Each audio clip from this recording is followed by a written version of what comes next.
قبل ما أبلش بالفيديو لا تنسونا صلونا على محمد وآل محمد. وهسه خلونا نبلش بالفيديو.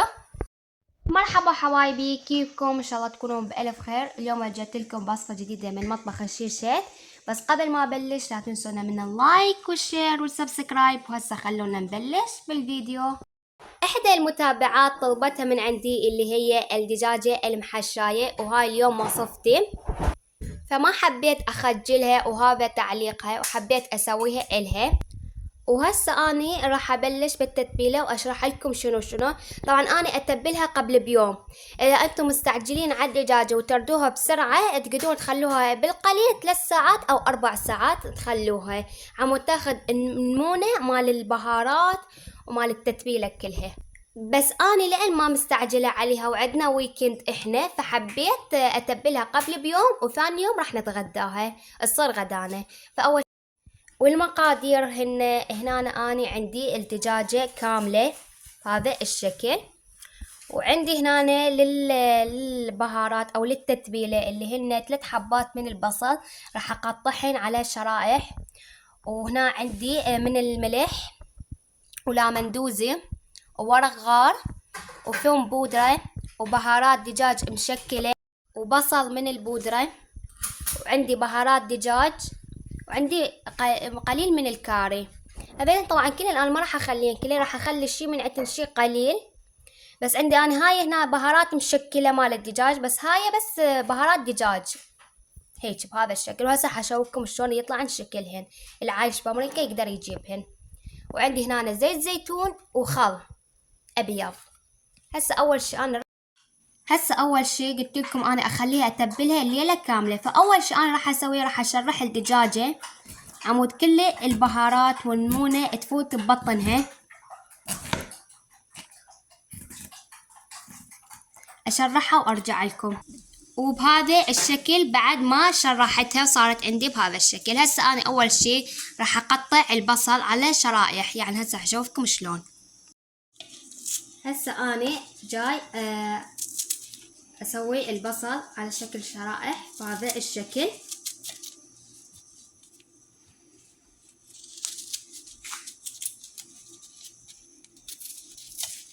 طبعا هاي التتبيلة احنا بعدنا ما مخلصين، طبعا هاي اول خطوة. قبل 3 ساعات تحبون تتبلوها او ليلة كاملة. هسه انا خليت الملح، راح اخلي الورق الغار وشوية من الكاري، بهارات الدجاج، وشوية من بهارات البصل، بصل ثوم، وهذا ثوم، وهذين بودرة. راح اخلي كوب من الخل الابيض، قليل من زيت الزيتون. هسه تخلون الكوب من الخل وربع كوب من الزيت الزيتون، وهذا تقريبا ربع كوب هذا الشكل. هسه انا راح اخليهن اخلطهن، نوبة اخليها ليلة كاملة. طبعا تخلطوها كل زين عمود كلها تتبل، وتغطوها وتعوفوها بالثلاجة لمدة ليلة كاملة.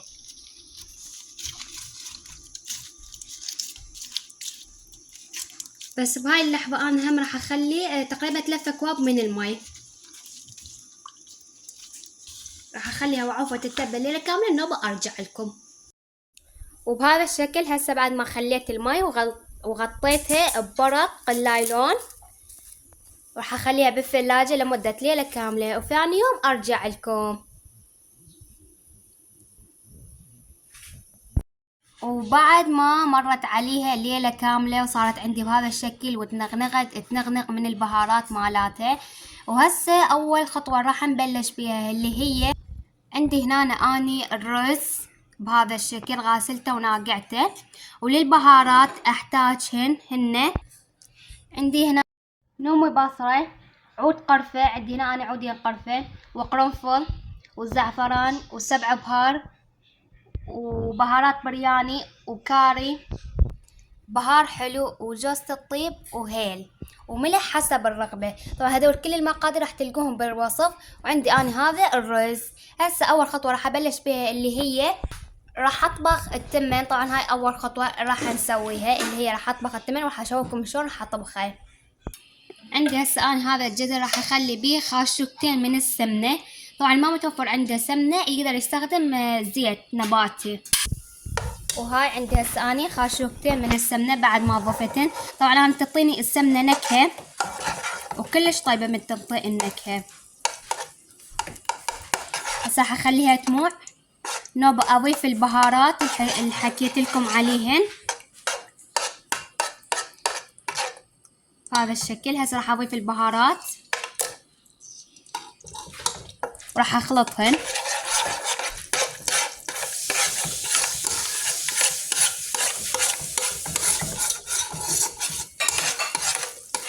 بهذا الشكل تخلطوهن. نوب هسه اني راح اضيف الرز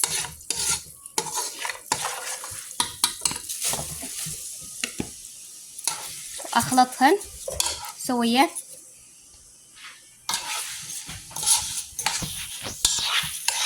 بهذا الشكل تخلطوهن. طبعا الرز حسب العائلة انتو حسب عائلتكم تضيفون.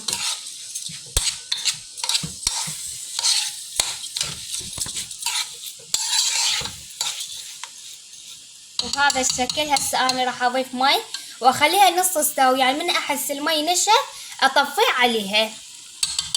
وبهذا الشكل وخليت المي وهسه الملح ضفته وحخليها بس قلت لكم بس ينشف المي واطفيه عليها. احشي قوم الدجاجة هيك. هسه خل احضر التوابل مال الدجاجة واقول لكم عليهن شو تضيفون الها. عندي هنا انا ضفت للبهارات وخلطتهن وصارت عندي بهذا الشكل. هاي الخلطة مال الدجاج.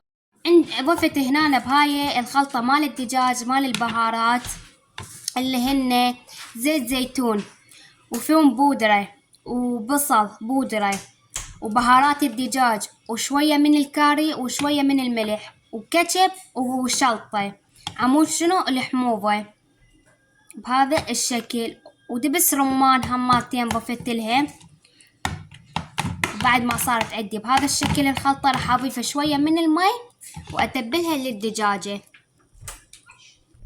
وضفت شوية من المي وبهذا الشكل صارت عندي. هسه انا اول شي راح احضر القالب مال الشوي وارجع لكم. هسه هنا اني راح اخذ الدجاجة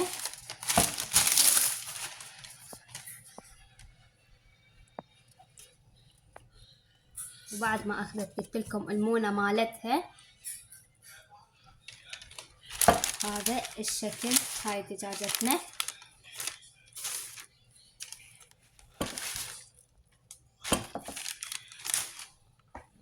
وهنا التمة بعد ما تهدر عندي وصار عندي بهذا الشكل. هسه راح ابلش احشيها. اخذ التمن واحشيها.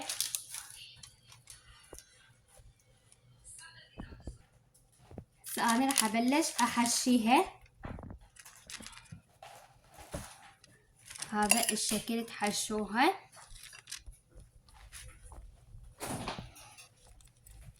راح اضيف ببطنها بازاليا. شو تضيفون انتو بعد ببطنها ضيفون. تحبون مكسرات تضيفون. هاي بعد ترجع لكم. انا عندي مكسرات بس ما حبيت اضيف غير بس التمن والبازاليا. هذا الشكل تتبلوها.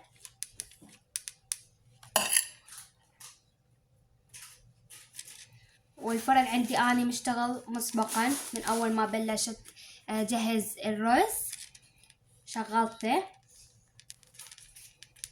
خلي اجيب البازاليا واخلي ببطنها هماتين.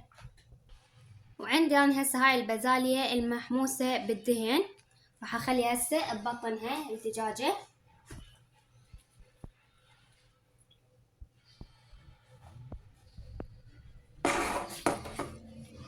تاخذون وتحطون ببطنها هذا الشكل تسووها، او اللي يحب يخلطها ويا التمن ويضيفها.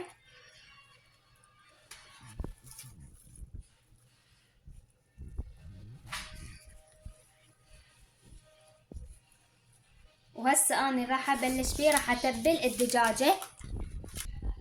راح اضيف من هذا البصل اللي اخذ التتبيلة هماتين، اضيف ليمونة اليه بهذا الشكل تضيفونه.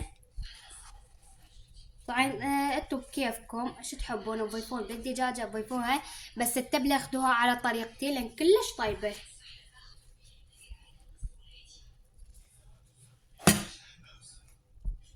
هيجي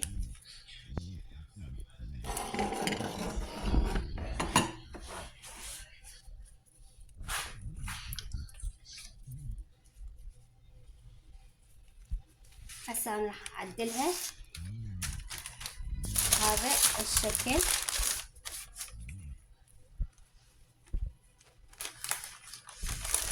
هيجي راح اضيف التبلة.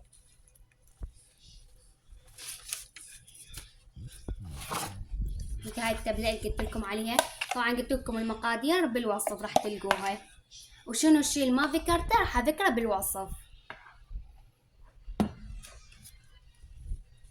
ستبلوها.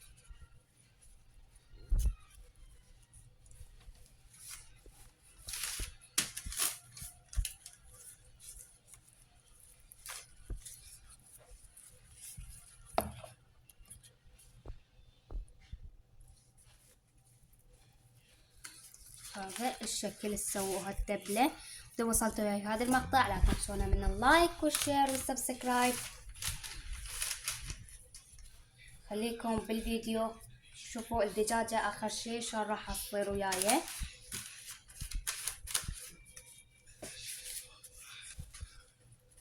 راح أكملها تتبيلة انه برجع لكم.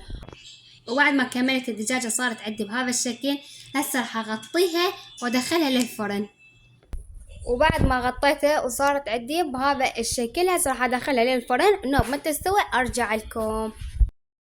وهسه بعد ما جهزت عندي السفرة وصارت عندي بهذا الشكل، وهسه راح اخلي الرز والدجاج لين بعد ما استوى عندي. وهنا خبطت لبن، والسلطة هناك خليته، وهنا طرشي احمر والزيتون وطرشي وبهذا الشكل، وخليت روبه. هسه حشوفكم الدجاج والتمن. وهذا الرز بعد ما خليته بهذا الماعون، وهسه الدجاجة راح اجيبها واخليها. وهاي الدجاجة بعد ما سويتها وصارت عندي بهذا الشكل وباع لونها شلون احمر، هسه راح اضيفها بالماعون انه باختم وياكم الفيديو. شوفوها هاي بعد ما خليتها عندي بهذا الماعون، هسه راح اشوفكم شكلها من البطن. شوفوا شلون مستوي، اللهم صل على محمد وآل محمد. شوفوا شلون مستوية منا ومن الجهة. وهسه راح اكملها واشوفكم شكلها الاخير. وهاي بعد ما كملت عندي السفرة وصارت عندي بهذا الشكل. وهاي الدجاجة بعد ما كملتها صارت عندي بهذا الشكل. وشوفوا الداخل مالتها شلون مستوية وطرية نفس الوقت. واتمنى عجبكم هذا الفيديو. في نهاية هذا الفيديو لا تنسونا من اللايك والشير والسبسكرايب.